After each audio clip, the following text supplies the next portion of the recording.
Hello, I'm Adam Grimes, and welcome to Market Life's Chart School. So I want to talk about a short-term concept today, which is what happens around the previous day's high and low.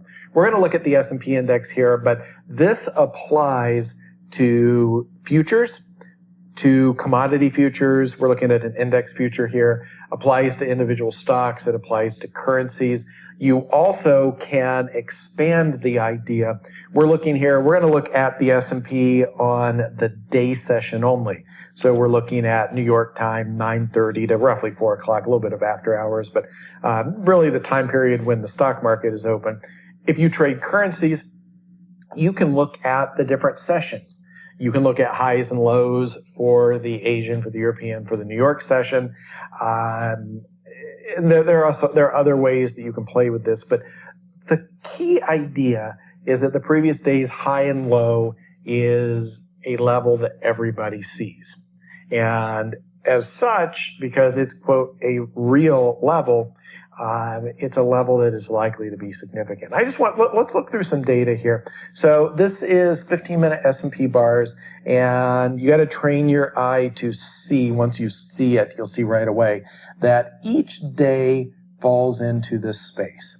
And you can look at the highs and lows. So here's the high of this day, and here you can see the low is expanded. And then where that resets is the beginning of the next day. I'm going to clear these lines, but I just want to help you see where each day ends so you see what we're talking about.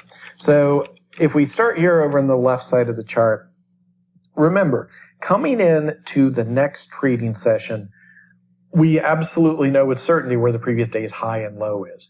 This is a problem with a lot of indicators because if you're looking at a moving average, you may not know where the moving average is until the bar is closed. In fact, you don't. Same thing with a lot of other indicator lines. If you're going back and looking at charts, you might be looking at information that you did not have at the time. You do know when the day opens where the previous day's high and low is, and you know where the current open is. So here on this day now, we're discussing this day, you can see we have opened within the previous day's range. So that is a different kind of open than if we open outside of the day's range. And then you can see the previous day's low did not provide support, and we ended up with a couple tradable swings below that.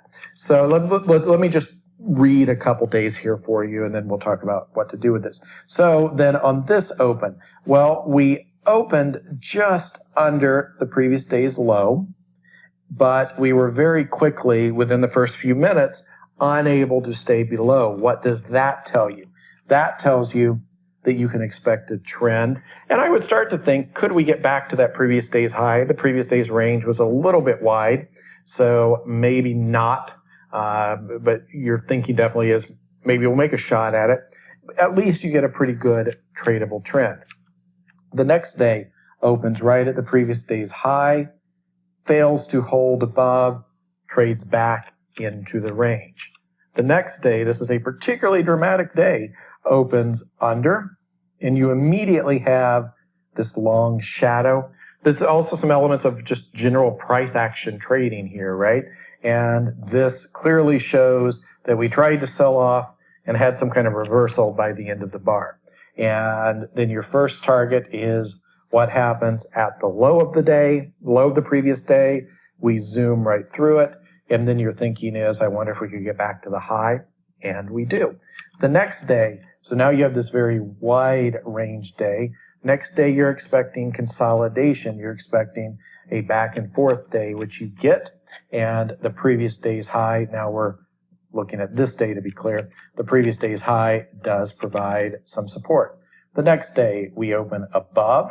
We seem to be able to hold above. Our expectation would be maybe we will trend higher. That is not what happened, but we at least weren't able to drop down below the previous day's high. And that's it. Let me page forward here. We'll get some more days on. Just for the sake of time here, let's skip ahead and look here. So this day we open in the range, and we're not really able to get, so we're looking at this day, we're not really able to get through the previous day's high. but we spend a lot of time consolidating against it.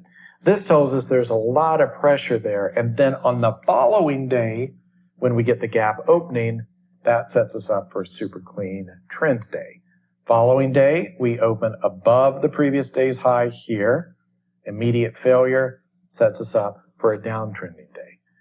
I think you get the idea, right? That it's really about understanding what the market's expectation might be at the previous day's high. Here it holds.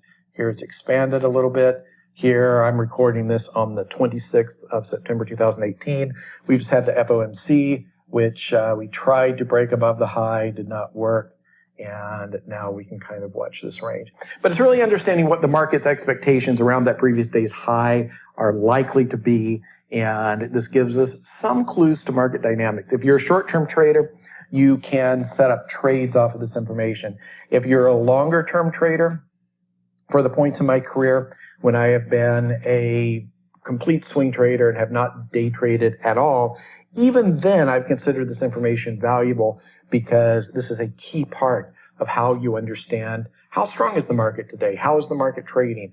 What is the psychology behind the market? How's the week shaping up? What's most likely to happen tomorrow? All of this plays a part in understanding that puzzle. Hope this was useful. I know it's a little bit less of a clear-cut, hey, here's a really good setup. That's what I try to give you in these chart schools sometimes. But in this case, this is more of a concept. But I think it's a really, really important concept. I've talked about it before. I'm talking about it again because I think it is so super critical. Okay, I will leave you here. I'd love for you to check out marketlifetrading.com. Big free trading course there. If you haven't seen it, it absolutely is worth your time. 30 hours of video. It is the equal of the paid courses out there. In fact, I'll just say it's better than most. It's better than most things you could pay for. And it is absolutely completely free, marketlifetrading.com. And also check out my podcast, maybe the easiest way to find my podcast. It's called Traders Workshop. You can find it on iTunes, anywhere anywhere you listen to podcasts, you can probably find that podcast. You also can find it from my blog, which is adamhgrimes.com. But the podcast is Traders Workshop. Thank you very much.